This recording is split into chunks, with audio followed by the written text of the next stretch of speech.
Hello everyone, আমি Monami and welcome to my channel Monami's cake house. কাছে এবং দূরে যেখান থেকে দেখছেন সবার প্রতি আমার অনেক ভালোবাসা। তো আজকের ভিডিওটি হতে চলেছে দারুণ ইউনিক এবং একদম একটা নতুন বিষয়, খুবই ইন্টারেস্টিং একটা ভিডিও। তো প্রথমে আমি কেক টিনটাকে ভালোভাবে তেল লাগিয়ে নিচ্ছি। তো আশা করব আপনারা ভিডিওটি স্কিপ না করে পুরো ভিডিওটিতেই আমার সাথে থাকবেন। তো আমি এখানে 1.5 কাপ ময়দা নিয়ে নেব এবং ময়দাটা ভালোভাবে চেলে নেব।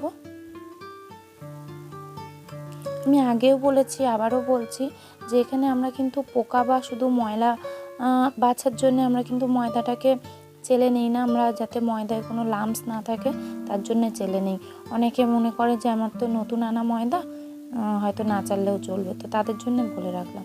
তো এখানে বেকিং সোডা দিয়ে দিয়েছি 1/2 টিস্পুন একটু বেশি, এবং বেকিং পাউডার দিয়ে দেব আমি 1.5 টিএসপি, মানে 1.5 কাপ ময়দা বলে 1.5 টিএসপি বেকিং পাউডার, এবং তার অর্ধেক বেকিং সোডা। তো চিনির ক্ষেত্রেও তাই, যতটা ময়দা নেব তার অর্ধেক চিনি নেব আমরা, মানে যখন আমরা কাপ মেপে নেব। তো এখানে দিয়ে দিচ্ছি 2 টেবিল চামচের একটু বেশি আমুল দুধ বা মিল্ক পাউডার। তো প্রথমে আমি 6টা ডিম নিয়ে ভালোভাবে বিট করে নিচ্ছি। তো চিনির হিসাবটা বলে রাখি, আমরা 1 কাপ চিনির জন্য নেব 1/2 কাপ চিনি, 1 কাপ ময়দার জন্য নেব 1/2 কাপ চিনি। তো আমি যদি 1.5 কাপ ময়দা নেই তাহলে চিনিটা কতটা নিতে হবে আপনারা হিসাব করে নেবেন। 1/2 কাপের একটু বেশি বা 1 কাপের একটু কম চিনি নিলেই হবে এক্ষেত্রে। ডিম চিনিটা ভালোভাবে বিট হয়ে গেলে আমি একে একে শুকনো উপকরণগুলো মেশাবো। তো আমি এখানে ডিম চিনিটা যে বিট হওয়ার প্রক্রিয়াটা একেবারে ফোম হওয়া পর্যন্ত পুরো সময়টা আমি স্কিপ করিনি, একটু স্পিডে দেখিয়ে দিয়েছি আপনাদেরকে।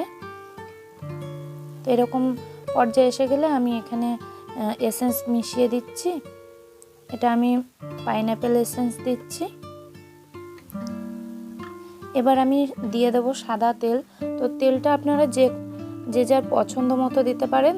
স্পঞ্জ কেক তেল ছাড়াও হয়ে যায় বা খুব কম তেলেও হয়ে যাবে।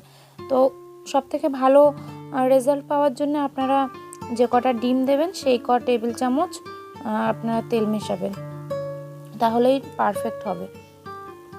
তো আমি আমি তেল এবং এসেন্সটা একবার ভালোভাবে বিট করে নিলাম। এবার শুকনো উপকরণগুলো অল্প অল্প করে মেশাতে হবে, এবং লিকুইড দুধ বা জল একটু একটু করে মেশাবেন, সেই সাথে 1 চামচ করে জল দেবেন এবং একটু করে শুকনো উপকরণগুলো দিয়ে ভালোভাবে মেশাবেন।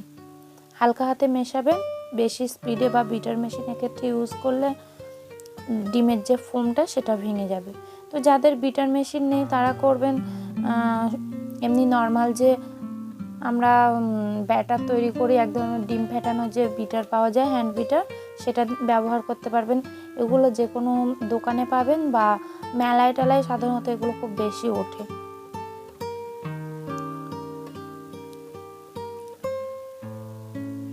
তো তারা শুধু ওই হ্যান্ড বিটারটা দিয়েই ডিম চিনিটাকে ততক্ষণ ফাটবেন যতক্ষণ না চিনিটা সম্পূর্ণ গলে যায়। তো তাতে ফোম হোক বা না হোক, যাই হবে তাতেই চলবে।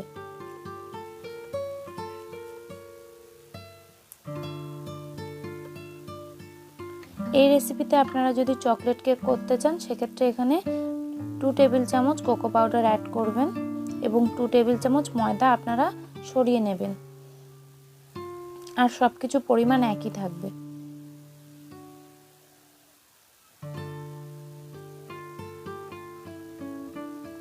তো আমি ব্যাটারটা রেডি হয়ে গেছে, আমি কেক টিনে ঢেলে দিচ্ছি।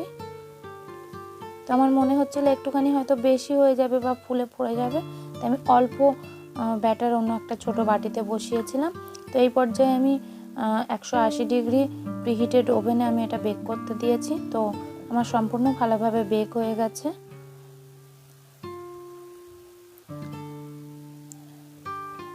তো কেকটা সফট হয়েছিল, তবে যেহেতু মিল্ক পাউডার দেওয়ার জন্য একটু শক্ত হয়, কিন্তু খুব যে হার্ড হয় তা না।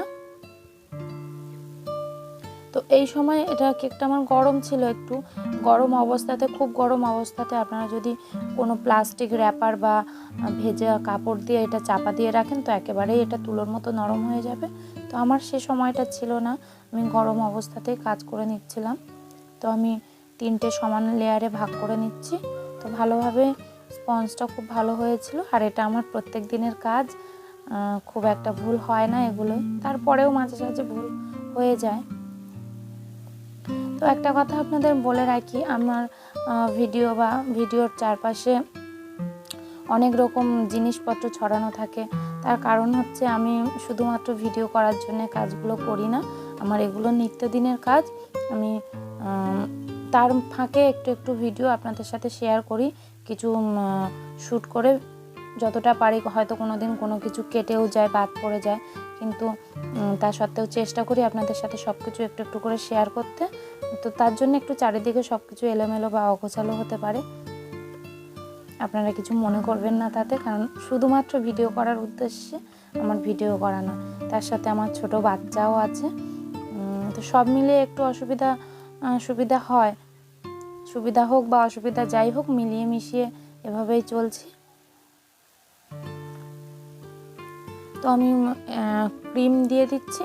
প্রথমে আমি যে সুগার সিরাপটা তৈরি করে নিয়েছি, এটা পুরোটাই লিকুইড মিল্ক বা ভালোভাবে জাল দিয়ে নেওয়া দুধ এবং চিনি দিয়ে আমি সুগার সিরাপটা তৈরি করে নিয়েছি। ভালোভাবে সোক করে নিয়ে আমি ক্রিম দিচ্ছি এবং তারপর আমি এখানে পাইনঅ্যাপেল ক্রাশ দিয়ে দিচ্ছি। তো বলে রাখি, কেকটা আমি কোনো কাস্টমারের জন্য বানাইনি, কেকটা আমার নিজের বোনের বার্থডেতে আমি বানিয়েছিলাম, নিজের বাড়ির জন্যেই। তো তার কিছু ছবিও আপনাদের সাথে শেষে শেয়ার করব, আপনারা পুরো ভিডিওটি দেখতে থাকুন।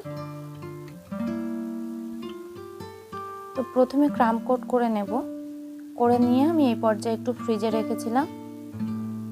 তো এবার আবার আমি ফাইনাল কোট করে নিচ্ছি। তো আজকের কেকটা সেলফি মিরর কেক, নামটা আমি ভুলে যাই মাঝে মাঝে। সেলফি মিরর কেক মানে কেকের ওপরে আপনার মুখ দেখা যাবে এবং সেটা খুবই পরিষ্কার ক্লিয়ারভাবে। তো এই কেকটা খুব ট্রেন্ডিং চলছে এখন, তো ভাবলাম আপনাদের সাথে শেয়ার করি।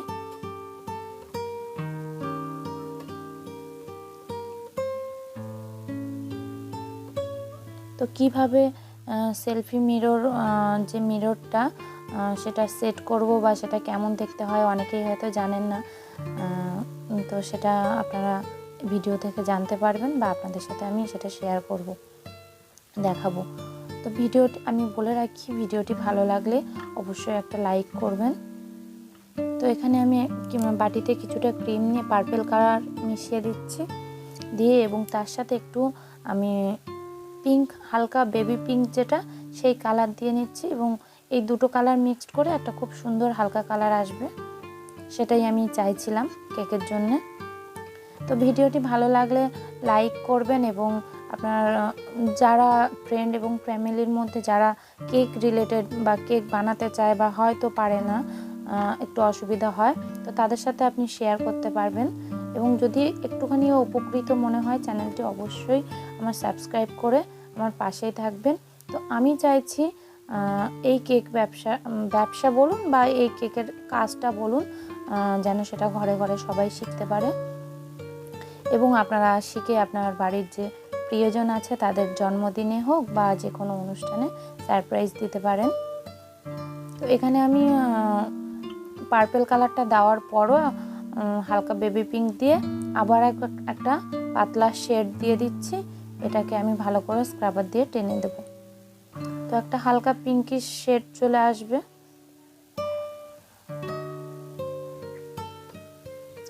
তো রোজই আপনারা এরকম নিত্য নতুন কেক রিলেটেড ভিডিও আমার চ্যানেলে আপনারা পাবেন এবং আমি চেষ্টা করব যারা বেকিংয়ে নতুন বা এই যে জায়গায় নতুন, যাদের অনেক কিছুই জানার আছে, তো সমস্ত রকমের আমি ভিডিও আপনাদের সাথে শেয়ার করব, A to Z যতটা যা প্রয়োজন। শুধুমাত্র কেক তৈরির ভিডিও ছাড়াও আগে পিছু যে জিনিসগুলো প্রয়োজন নতুনদের জন্য, সব কিছুই আমি শেয়ার করব আস্তে আস্তে।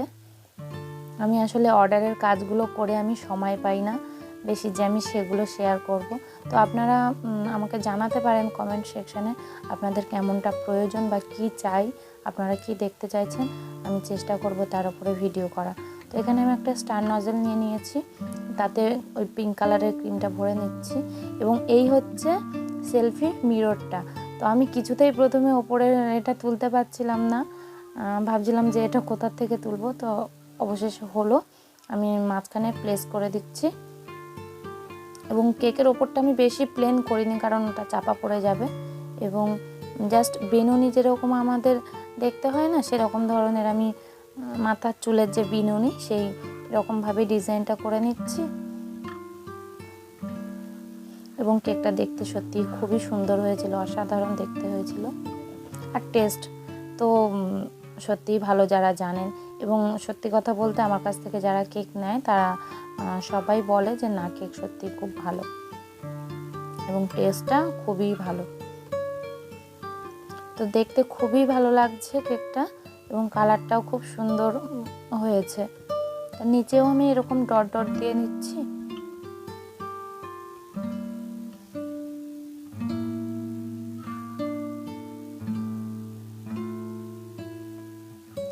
তো ভিডিওটা শ্যুট করা আমার বাপের বাড়িতে জানলার ওপরে, হ্যাঁ, জানলার যে টেবিলটা তার উপরেই ভিডিওটা শ্যুট করা।